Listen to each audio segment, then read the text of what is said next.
Well, everybody, we're so glad you could make the time to be with us today.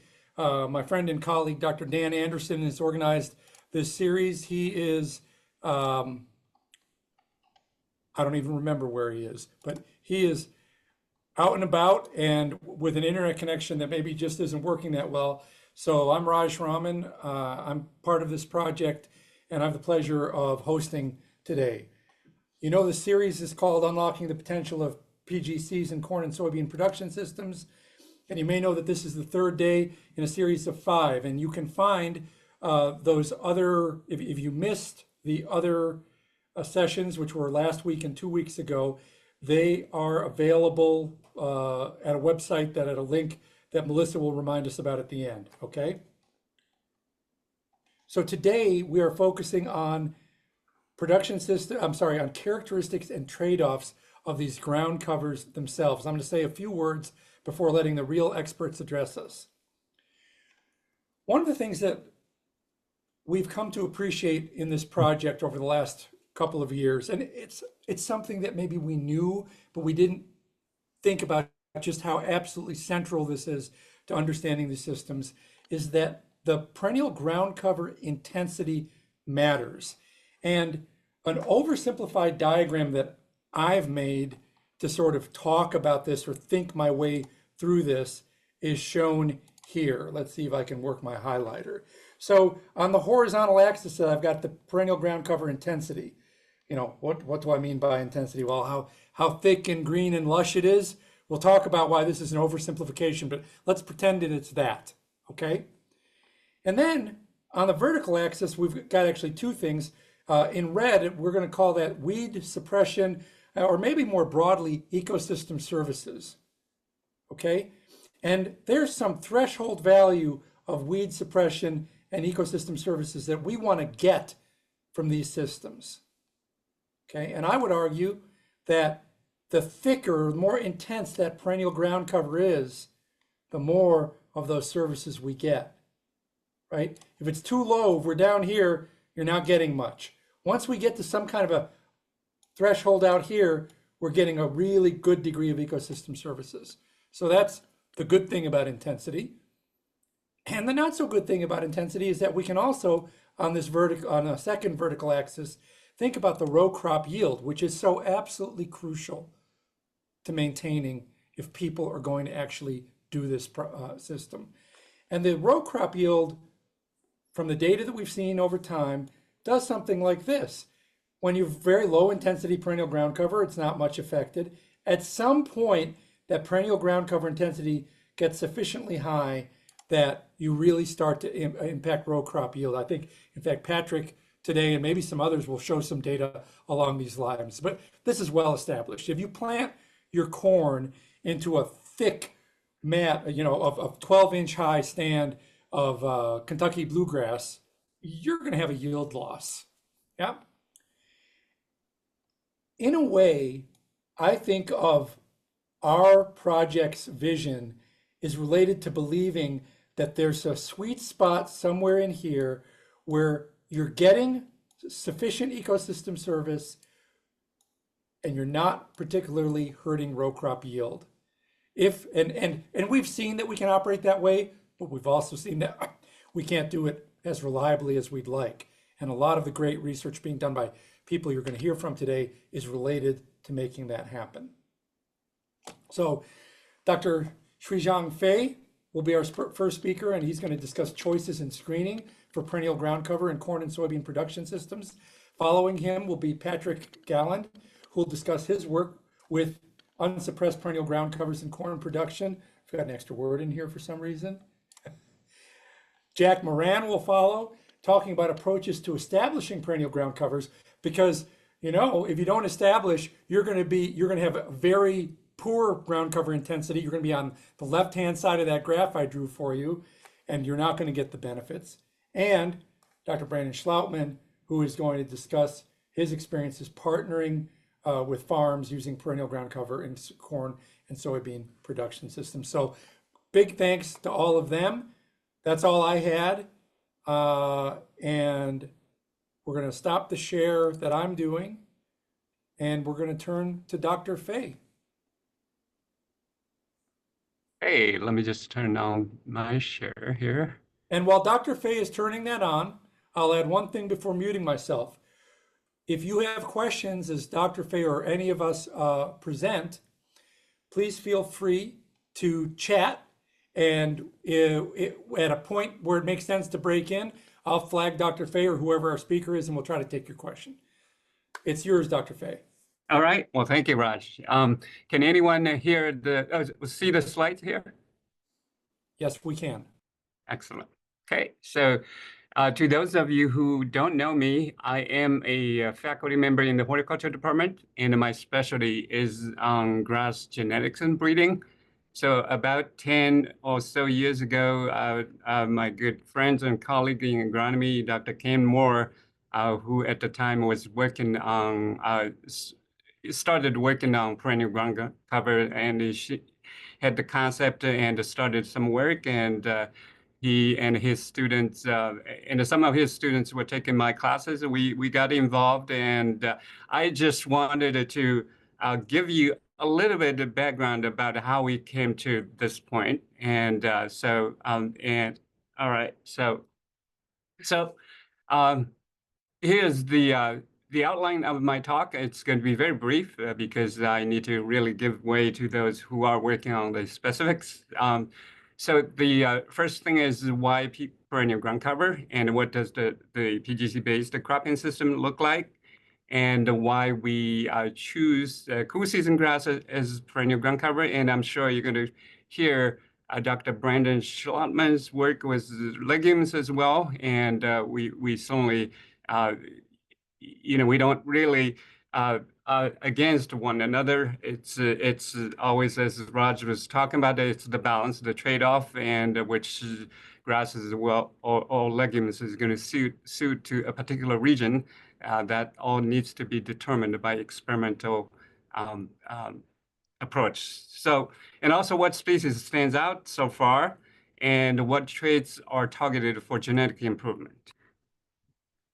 So I will keep it very brief, and many of you who are in this audience are familiar with some of the issues facing the current agricultural practice, because we practice mostly corn and soybean monocultures, and we do everything to keep the competitions down. So the end result is it's a very highly productive cropping system, but at the same time, this is at the expense of the loss of ecosystem service, including soil erosions, nutrient runoff, particularly in the springtime, when the nitrogen mineralization occurs very actively, as well as in the fall, and also decline of organic matter as the result of the continuous corn and soybean productions. So, so certainly in the industry, people have been looking at using annual cover crops to address those issues. But annual cover crops, as many of you are aware, it needs to be planted every fall, and also this certainly increased the cost of planting the annual cover crops, including the labor and the seed cost as well. So we start to think about the perennial ground covers. So whether it is feasible to implement the perennial ground cover based cropping system. And the benefits is only you don't have to plant that the annual cover crops anymore, right? Because you don't need to do planting every year. And also the year-round presence of the PGC can prevent soil erosions and the nutrient runoff, and increase the organic matters, as well as improve the soil texture, improve the infiltration rate, and to prevent flood, those kind of things. And of course, when we talk about a perennial ground cover-based cropping system, then it really becomes an intercropping system. And this will certainly result in some complications, as Raj has been talking about. We have to manage the competition between the perennial ground cover and the main crop. Okay, so what species might work for this system? So when we started out to search those ideal crops, perennial ground covers, what we have in mind is what species can provide good ecosystem services, right? What species are well adapted to this particular region where corn and soybeans are the primary crops, and whether they can be adapted to the cropping system, particularly shade avoidance, right? I'm sorry, shade tolerance, right? And also we have to be mindful they cannot be too invasive. And of course, we want to see whether they have any benefits in terms of weed suppression as well.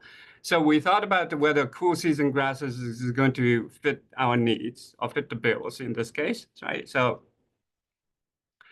in fact, cool season grasses is about 20-some species that is distributed in the upper part of the United States.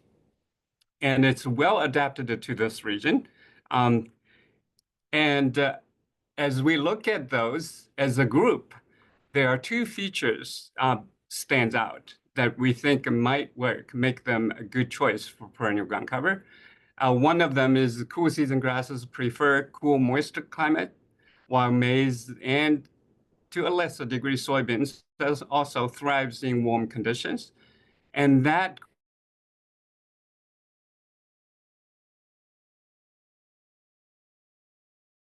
some cool season grasses even possess some dormancy, which is even greater. And of course, this is one of the focus of my lab because we're looking for a PGC that does not need chemical suppression, okay? And the other feature is that shallow fibrous roots are creating spatial separation between the PGC and the main crop, which also minimize competition. Now, this is a very frequently cited picture, as you can see on the right here. And the first one is the Kentucky blues. As you can see, look at the roots. The root seldomly penetrates below 1 foot. And if you look at the other prairie plants, the roots penetrate beyond 6 feet and deeper. And the maize root system is also much deeper than 1 foot, of course, and oftentimes reach 6 or 7 feet. Any questions so far? Looks like we're good. Okay, let me just move on then. So how the system works, and this is, again, for those of you who have not been to our field, this is probably worth mentioning. And this is how it works. We plant the perennial ground cover the previous fall after crop harvest. And then the next spring, we create a grass-free tillage zone from in which that we plant the corn in the middle of the 2 PGC strips.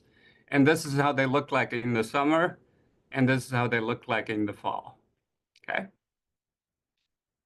So what we have found so far, and not meant to steal the thunders from Patrick or anyone, but I just want to tell you that as a breeder, I'm certainly very interested in breeding dedicated perennial ground cover. But we have to be mindful that breeding takes a long time, oftentimes more than 10 years to release a variety. So we thought the best approach is to screen existing varieties that, fortunately, we have many of the turf and the forage grass species that we can screen.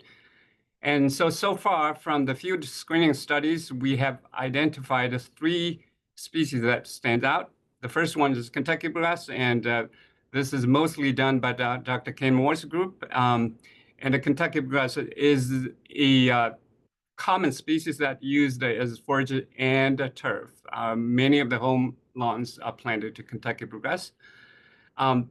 The challenge, of course, is that we need to chemically suppress them when the corn is being established with Kentucky bluegrass, okay? So the other 2 species, one of them is Radix hybrid bulbosa, which is the variety we are testing is from our collaborator from Radix Evergreen in Oregon. And the other species we thought we are seeing some promising result is Sandberg bluegrass. And both of these species have summer dormancy, and they are cool season grasses. And both of these species are not mainstream cool season grasses. They are just being explored and developed. This is the if you look at it, whether, because they have no breeding efforts, really very little breeding efforts have been poured into these species, okay? So this is, it's a completely different story when we talk about a Kentucky bluegrass. There are hundreds of varieties available. And of course, we also screen the other species. And this is, again, I don't want to steal the thunders from Patrick and others, just to show you from the limited data we have so far, the Radix hybrid bulbosa can yield corn at comparable yield to the control or even better in some years. And this is how they look like. In June 16th, this is the pole bulbosa or the Radix hybrid bulbosa. And this is how they look like in the middle of July. And again, when it comes to the fall, they start to come back. And they will persist throughout the winter time. Okay? How much time do I have? It's 19. You're fine. This is am I okay, Raj? Okay. Yes, sir. Okay. So this is how they look like. We are testing Radix evergreens varieties in our location. This is how they look like in the summer, and this is how they look like in the spring. And in the fall is similarly green. Okay. And the other species that I talked about is the Poa secunda. This is how they look like. Under maize canopy, it's completely dormant, and this species we just started the implementing experiment starting a couple of years ago. Okay, and so one of my former students, Alan Chen, has conducted the studies to try to determine the cause of summer dormancy in Poa secunda, and it was determined that high temperature is the trigger for summer dormancy, while longer days helps it. And I want to go back to the slides, talking about the trigger for the dormancy in Poa bulbosa or Radix bulbosa. And in fact, it is determined by long days. So this is great news because day length is much more predictable because as the days progresses in the summer, basically the day length gets longer. It's very predictable. It's unlike a temperature fluctuates so much. The day length doesn't. Okay.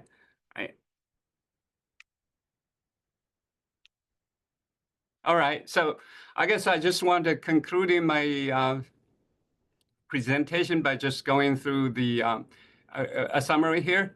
So we know why perennial groundcover cropping system is needed to address the lack of or loss of ecosystem services, and why cool season grasses could be a good fit because they like a cool, moist weather, while the crops like warm weather. And also the root system in the perennial ground cover in the cool season grasses is shallow, and the main crop is deeper. And also what species so far we have tested, Radix bulbosa, bulbous bluegrass. I'm sorry, I keep getting this mixed. So Radix bulbous bluegrass and the Poa secunda. These two species are standing out without the need of chemical suppression. But Kentucky bluegrass is also good, but it does need chemical suppression. Okay, the traits that we are targeting for genetic improvement are the speed of establishment and the persistence. These are the two that we think are very important at this point.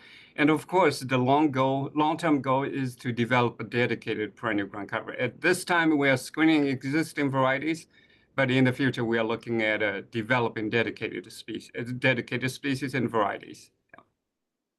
With that, I'm just going to conclude. And any question we can either ask at this time, or we can defer that at the end of the presentations. Sure. How about, Dr. Fay, thank you very much. When you stop sharing, you take questions. Patrick, if you'll pull up your slides, And then maybe in the meanwhile, John Engel said, how long does it take to get roots of cover 6 feet deep? How long does it take to get roots of the cover crop?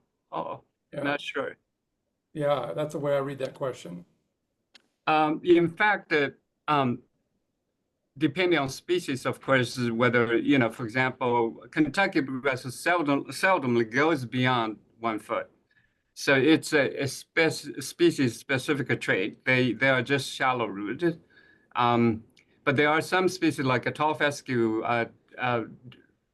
root depth is much deeper, about 3 or 4 feet. But that's one of the reasons we are testing tall fescues as well. And it appears corn that are grown with tall fescue appear to suffer yield. And we probably attribute it to the deeper root system that is competing for water and nutrients. Yeah, if I can chime in for a minute, from an idealized standpoint, if the sole purpose was to hold soil in place and capture nutrients, a true prairie really can't be beat. Deep, deep roots, perennials. The thing is that that kind of plant fundamentally competes with corn, and we, in a way, I think, are willing to take not perfect ecosystem services, but certainly greatly improved ecosystem services with a shallow rooted, not so tall plant like the species Dr. Fay was just talking about, in order to have a system that can still yield well, that people will actually implement. So there's a second question that Marta has asked about a summer day length. She says, would the shade provided by row crops affect this dormancy? That's an interesting question. So I think the question is, well, why do they still go dormant if you've got the shade from the crops? Dr. Fay? So I think it's primarily, well, shade, as we see it, it's mostly affecting the quality and the quantity of light, but not necessarily the day length. That's how we see it. So I think it's fairly consistent from what we are seeing year after year. Usually it's, and I think I'm not sure, Patrick, if the variety trial doesn't have any corn planted to that. And I think it's the timing of summer dormancy and coming back is fairly consistent. Do you agree? Yeah. Yeah. So we think it's the day length. It's not the light intensity or the quality of the lights, which I think a shade does alter both, but does not seem to alter the summer dormancy behavior as far as we can tell. Good question, though. I think, yeah. Thank you, Dr. Fay. Patrick, floor is yours. Cool. All right, so I'm basically just extending on what Dr. Fay was just talking about. We're looking at a comparison of the unsuppressed perennial ground cover. The yield chart he had in the presentation was actually the 3 years that I was his master's student working on that project. So we're going to kind of go over that again. I also added in 2023 and 2024 data as well, just for context. I guess I should start by introducing myself. I'm Patrick Galland. I'm a research scientist in the agronomy department. I was Fay's grad student, and now I work for Ken Moore. So we have some overlap between Fay and my presentation. So some of these slides I'm going to go kind of through, but just basic context, research objectives. We're going to go through a little bit of my experimental design, the results, the future implications, and then some questions. So why cool season grasses? He's already touched on that. It's the C3 versus C4, the rooting patterns. On the right here, we have basically what a general relative growth pattern would be for PGC and maize if we're looking at a cool season grass like a Kentucky bluegrass, where it does dip down in June, July, August, but doesn't completely go dormant on a normal basis. The limitations of the PGC system. So we have that shaded mark underneath the blue line, which essentially represents the amount of competition that we have during the maize growth season. So we ideally want to get that shaded mark as small as we possibly can. The two main ones we looked at in this experiment was Pulpobosa and Kentucky bluegrass, and they have very distinctive morphological traits and growth patterns. So the Kentucky bluegrass, it reproduces with seeds and rhizomes, where the Pulpobosa reproduces by forming bulbils. The Kentucky bluegrass will be much more aggressive in how it grows and expands, which is a good thing for longevity of the stand, but not a great thing for your corn yields at the end of the day, unless you want to suppress. The Kentucky bluegrass also has about an 8-inch rooting depth versus Pulpobosa's 4. So you end up with about twice the rooting zone for it to be able to compete over nutrients and water. Kentucky bluegrass is also what's known as a long-lived perennial, as most people have lawns that are 30 plus years old that are still the original Kentucky bluegrass stand and they look fine. But then we have Pulpobosa, which is a short-lived perennial, and because of the reason I said earlier, where it doesn't expand as readily or as quickly, you end up with more of a short-lived stand there. The Kentucky bluegrass also has a limited extent of summer dormancy. So like in that last picture, that blue line did not reach all the way to the bottom, where the Pulpobosa would actually bottom out there in the middle of the summer.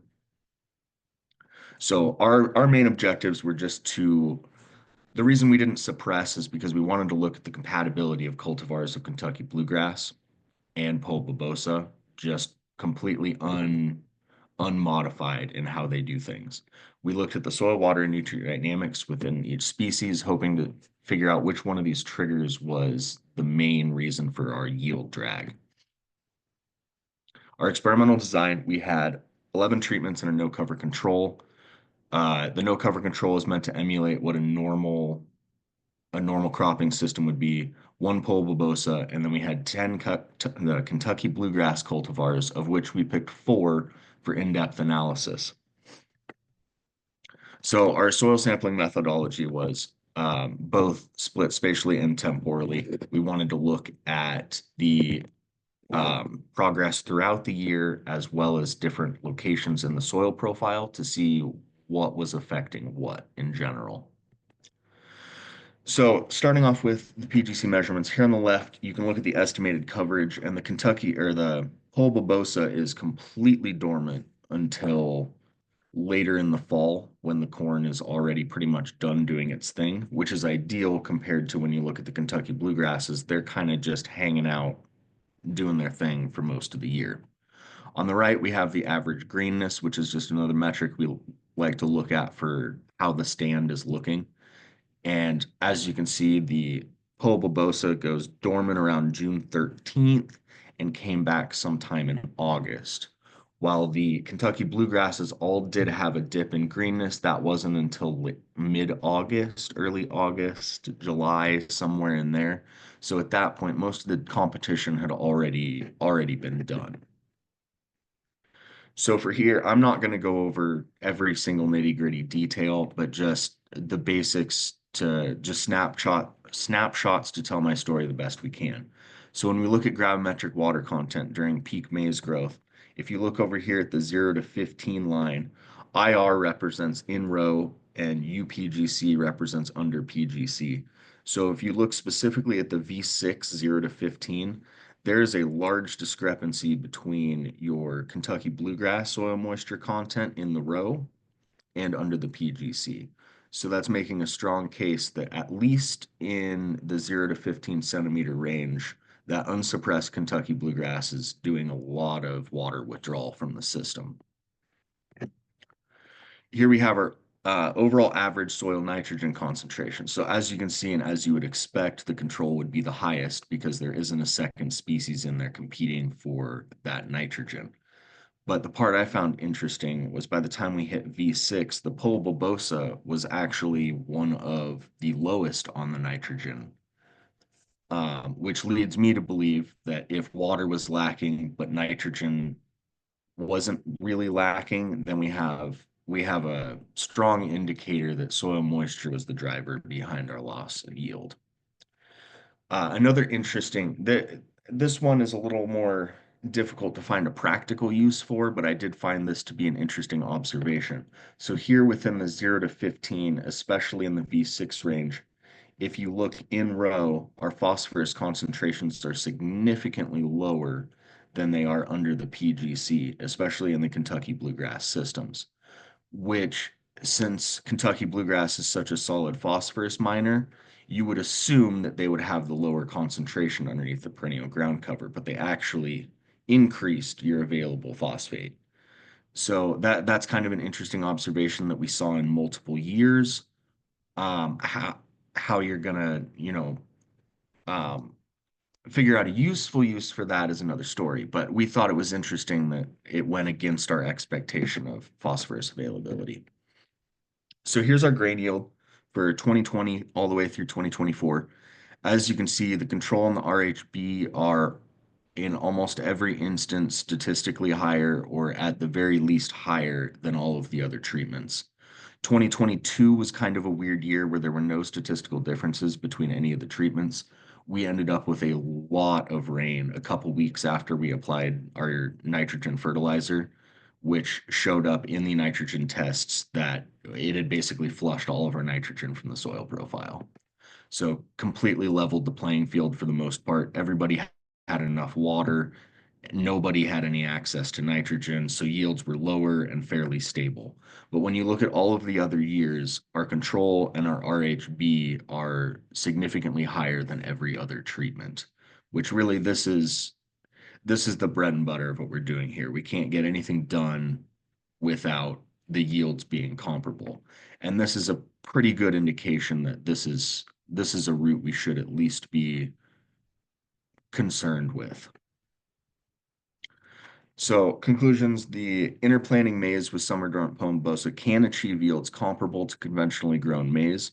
Soil moisture is likely the leading cause of observed yield penalties within the Kentucky bluegrass treatments. And I believe that the exploration of improved Pomebosa cultivars for increased compatibility could go a long way. Faye and the Radix guys and the rest of our group is already working on that. Faye showed a picture of the Pomebosa plots where we have, I believe it's 20 different cultivars that they came up with, that were, some of them will go dormant 2 weeks earlier, some will come back a week early. So through fine tuning that, we can kind of work our way around having to use chemical fertilizers to achieve dormancy when we want it, and it breaking dormancy when we want it in the fall. I also think we have a unique opportunity here to play around with it in no-till systems, just because if we're already going the conservation route, adding these into a no-till system, I think would be the best bang for our buck in the future. And sorry, that was a little rushed, but if we have any questions. Patrick, thank you very much. Let's see, do we have some additional questions? We had a question that Paul Carter made a comment, and I think just as Dr. Fay said, let's wait till Brandon talks to talk about Kura clover. But Dan asks you, Dan says you commented on how KBG worked when it wasn't suppressed. What's your feeling on how achieving good suppression might impact early season water use by KBG? So just totally in theory, if you knock it down exactly how you want it, it should help act as sort of a living mulch and actually keep the moisture in the system if you remove the phototranspiration from it. The problem we've had is getting that full dormancy without completely killing the stand, because it's a fine line between, oh, it's brown, but it'll be back in a few weeks, and oh, it's brown and I have to replant this fall. Great. Thank you. Jack? Oh, so Dan wants you to comment on were there any weed pressure differences, weed pressure, I'm going to assume that is, yeah, thanks. Were there any weed pressure differences between your treatment plots? Could you notice a difference or similar across plots? Honestly, the The controls usually looked the best because we did treat those as much as we could like conventional agriculture, and we would come through and spray those in the spring. So those tended to be the cleanest.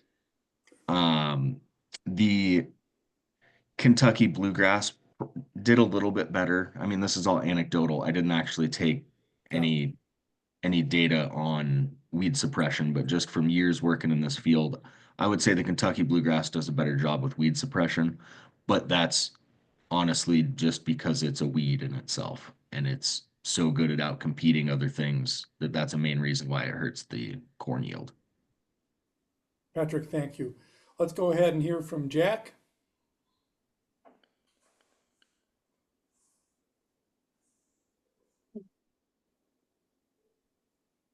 Okay. Hi, can you see my screen? We can. Thank you, Jack. Okay. That's good. Hi, my name is Jack Moran. I'm a master's student in Iowa State in agronomy and seed science. And today I'm going to talk about improving the perennial ground cover establishment, which my perennial ground cover is Kentucky bluegrass, using nurse crops such as perennial ryegrass, seed rates, testing different seed rates, and testing a hydrophilic seed coating.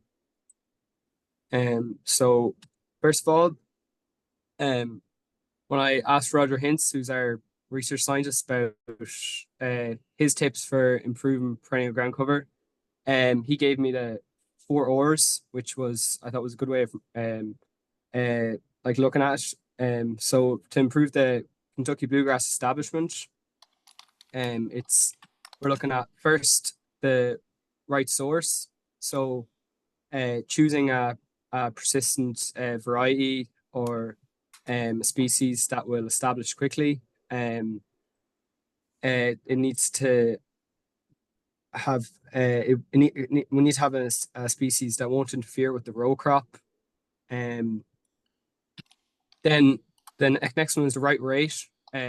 Balancing this our seeding rate so that we get a good cover that will provide weed suppression, and it's also cost effective for the farmer, as our perennial ground cover is going to be, the cost going to be put on the farmer. So a rate has to be cost effective, that you get a return still on your corn. Then timing is very important. When it comes to the perennial ground cover, our biggest problem is establishing the Kentucky bluegrass. So sowing it early in the fall, when the weather and the soil conditions are ideal, will ensure that the perennial ground cover is like well sown, half grown, so it's going to be well established come the springtime. And then finally, the right place. So placement of the seed. Kentucky bluegrass is a very small seed, so ensuring that the seed is drilled between 1/4 to 3/8 inch depth, and it has access to nutrients and moisture is very important, and a well-tilled seed bed that's well pressed. So these are things that everybody knows, but it's always good to keep in mind. So going on to my experiment. So we tested 3 seed rates, which was 11, 22, and 45 kilos per hectare, equivalent of 10, 20, and 40 pounds per acre of you can see the plots here. There were small plots. There were 4 foot by 4 foot. We tested 4 seed ratios of perennial ryegrass to Kentucky bluegrass of 1:1, 1:3, 1:5, and 0:1. So 1:1 being 50% perennial ryegrass, 50% Kentucky bluegrass. We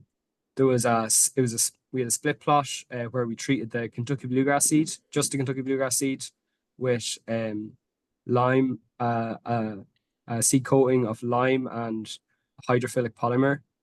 This is called Hydrophilic by Summit Seed Coatings. The experiment was sown in September, and we tested cover red we tested we took readings on cover, red for red, reflectance, greenness, and dry rate measurements at the end of the summer. So the measurements were taken through the first fall and then in the spring and summer as well. So just going on to now some results I got. So this is for the first fall cover. So we found that the rate of 45 kilograms per hectare or 40 pounds per acre was the most effective. A ratio of 1:1 had the highest ratio, followed by 1:3 and 1:5. That was the perennial ryegrass to Kentucky bluegrass ratio. You can see that on the x-axis. And then the rates are above on the x-axis of 11, 22, and 45 kilograms per hectare. And then in the spring, we got similar results. So rate had a significant difference, being the 45 kilograms per hectare having the highest, followed by 22 and 11 kilograms per hectare. Then ratio 1:1 once again, and 1:3 and 1:5 were had the highest covers. And then coating, which is I mentioned it in the fall, coating was effective in getting higher. So we can see the coated Kentucky bluegrass is the blue bar, and then the uncoated is the orange bar. So in the fall, it was effective in increasing establishment, and then in the spring, the coating was found not to be effective in increasing the cover. So then going on to the red far red reflectance ratio,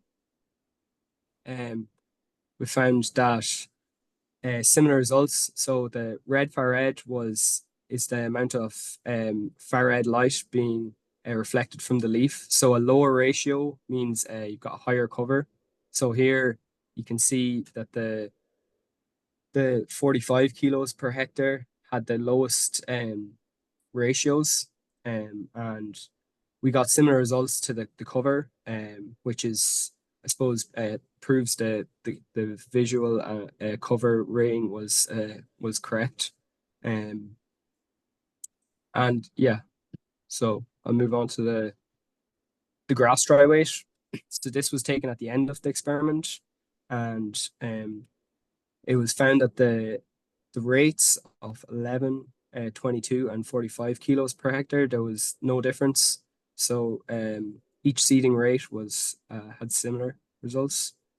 And the ratios of 1:1, 1:3, and 1:5 were all we got similar results. And the coating was not effective. We actually found that the seed that didn't have the Kentucky bluegrass coating, the hydrolock coating, had a higher dry weight at the end.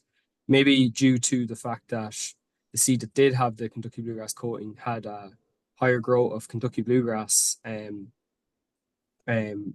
less perennial ryegrass, whereas we found that the perennial ryegrass had the highest biomass growth. So that may be a reason for this. And we are currently doing a test to analyze the species composition. So we'll be able to find out if that is the reason why.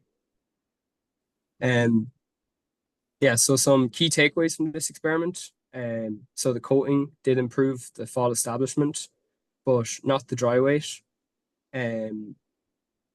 So the coating was applied just to Kentucky bluegrass seed.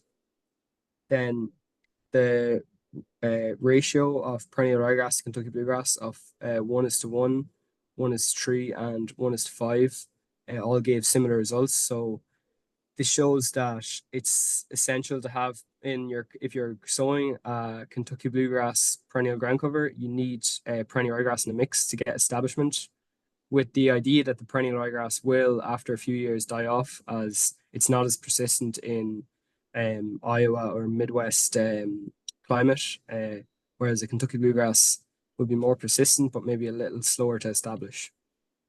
And we found that the rate of sowing did not affect dry weight, but that the higher rates, we got higher cover readings. So just to go back to the what I said at the start with the 4 ores, so the right source, we found that the perennial ryegrass as to be used as a nurse crop with the Kentucky bluegrass, and any of the 3 ratios of that consist of perennial ryegrass were effective. The right rate, I think, in order to balance the cost of sowing with and balance up getting good coverage in the first fall and good ecosystem services, a rate of 22 kg per hectare of your perennial ground cover is effective, and which is equivalent of £20 per acre. So, and then the right time, sowing your perennial ground cover early in September, to minimize the amount of annual weeds and the chance of frost damage to your perennial ground cover is essential. And this could be done by sowing the perennial ground cover after soybeans, to ensure you can get it in early. And then finally, the right place. So by using the hydrophilic seed coating, I've proven in other in growth chamber experiments and in the field that it can stimulate better germination in the fall, when water may be limiting, which is common in the Iowa fall, in the soil. So you get the hydrophilic coating, called Hydrolock, supplied water to the seed and supplied nutrients around the seed. Yeah, so that's all I have for today. Thanks for listening, and I hope that was helpful. Thanks very much, Jack. Dan has a question, but I am going to go out of order and have Brandon give his slides. We're running a little behind. I'd like him to go through, and if we have a minute or two at the end, come back to your question, Jack, okay? Yeah, sounds good. Thanks. Thanks very much. And you can stop sharing, Jack, and great. And Brandon, hop on, Dr. SCHLAUTMAN.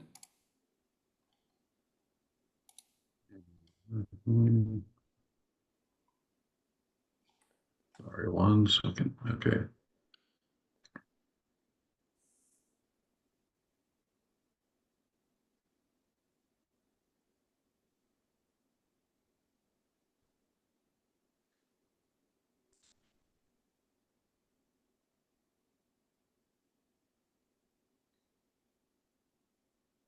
Can you all see this okay, Raj? Does that Yes, work? we can. Looks great. Thank you. Perfect. So, yeah, my name is Brandon SCHLAUTMAN. I work as a plant breeder at the Land Institute out of Salina, Kansas. I know I think originally I was slated to talk about a couple different species that we could use. Dan asked me to talk a little bit about some of the on-farm work we've done, and so I thought I would put together some pictures of things that are mostly happening in Nebraska. I have a few acres of my own that I've been doing this on for the last 3 years, and I have a family friend that's been doing this for me. So we'll show you some pictures of this. This is a newly planted field of Kentucky bluegrass. This was in 2022 in the fall. This is kind of late November. And so you can see we almost always no-till after soybeans. We've shifted things a little bit, but at this time we were using a drill on 7.5-inch row centers. And you can see between every row of corn, basically we'll end up with 3 rows of Kentucky bluegrass. We've since started plugging holes in the drill. So we'd leave out a row here where we're ultimately going to strip till and plant our corn. Here's that same field. The following spring, this is, I don't remember what week of, maybe the first or second week of May. And this picture demonstrates sort of what it looks like as we're preparing to plant the corn. So you can see strips that we've strip tilled in between, and this was our first time doing it. And so you can begin to see on the right here is Kentucky bluegrass that we suppressed using a 32-ounce rate of Liberty, and on the left here is sort of our unsuppressed control in this little on-farm demonstration. You can see how the grass is starting to turn yellow here. That's what we want. Oop. This is a few weeks later. The suppressed part of the grass, you can see the Kentucky bluegrass has really turned brown. The corn's up and growing. The corn looks pretty bad because we had a little bit of a hail event. but you'll see as we go through the summer, it starts to look better. This is the unsuppressed control of that trial. So you can see this grass. You can barely see the suppressed over here, but you can see this grass is green and growing. This is a little bit later in the season, and ultimately this is kind of what we start looking like in both the suppressed and unsuppressed when we get closer to harvesting the corn. You can see that we have a cover crop that's ready to go as soon as the corn comes off. Everything that we've done is in Nebraska under irrigation.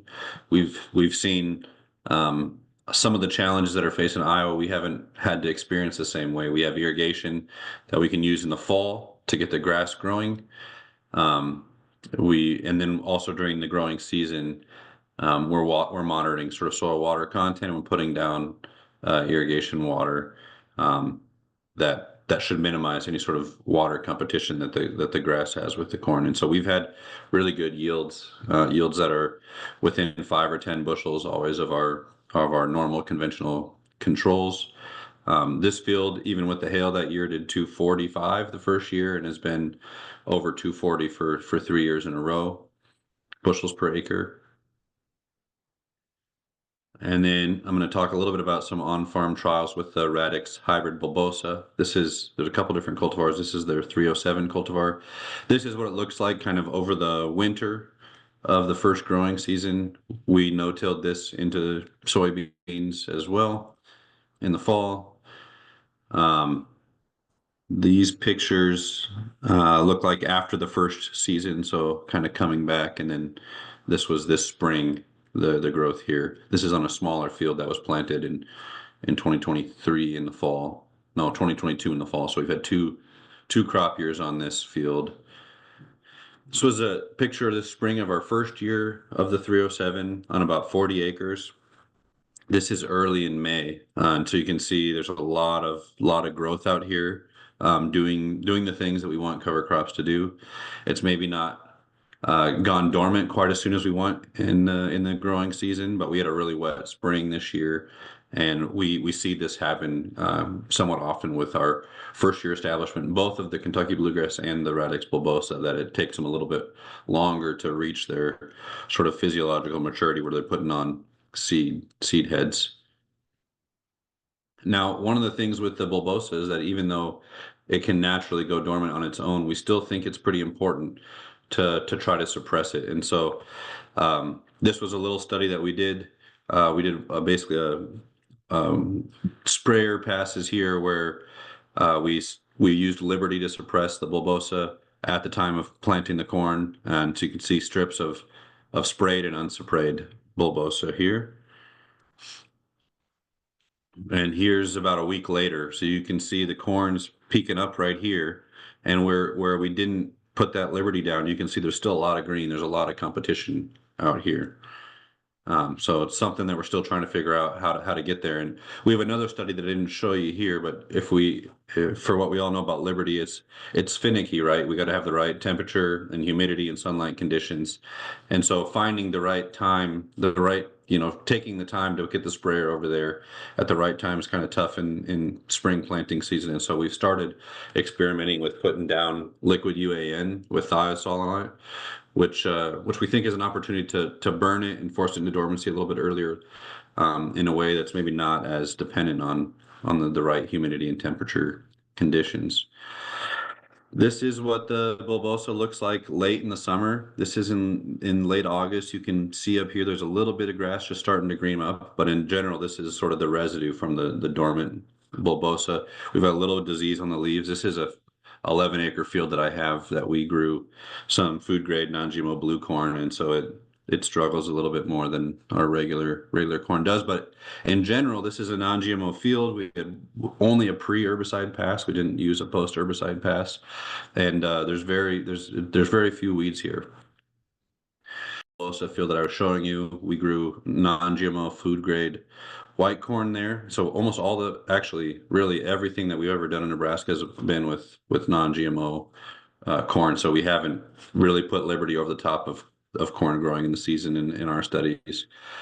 And so you can see we have great years. This field did almost 270. And on the right is basically an example of what the real challenge is for us, I think, in this system is when you grow corn that's 250 bushels or more, after the combine goes through the field, your green carpet, it disappears. And so we have to develop really nice systems for managing that residue. And we're trying to graze it right now. We've done pretty well grazing it.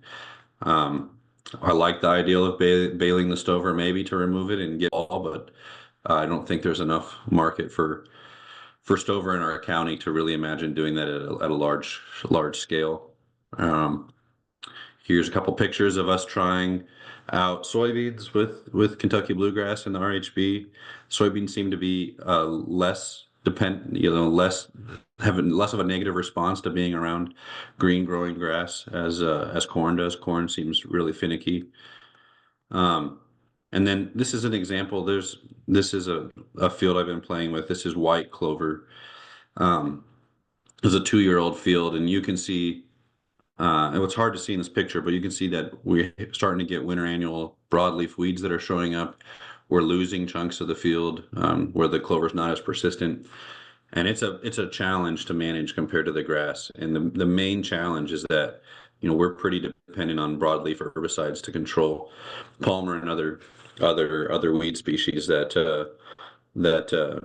if we want to maintain releases on ground, we have to control. And the clover really limits the herbicides that we can bring into the system. So ultimately, I think it's everyone's dream to have a nitrogen fixing legume, but we're not quite there yet. So thanks, Raj. Sorry I went along. No. Thank you very much. I was going to say, and I apologize to everybody, but bad clock management by Coach here on my part. We have about a minute left. Melissa put a note in the chat indicating that you email her at mmcenany@iastate.edu if you want CCA credit. Fantastic presentation, Dr. Fay, Patrick, Jack, Dr. SCHLAUTMAN. Thank you all so much. Thank you, attendees, for your excellent questions.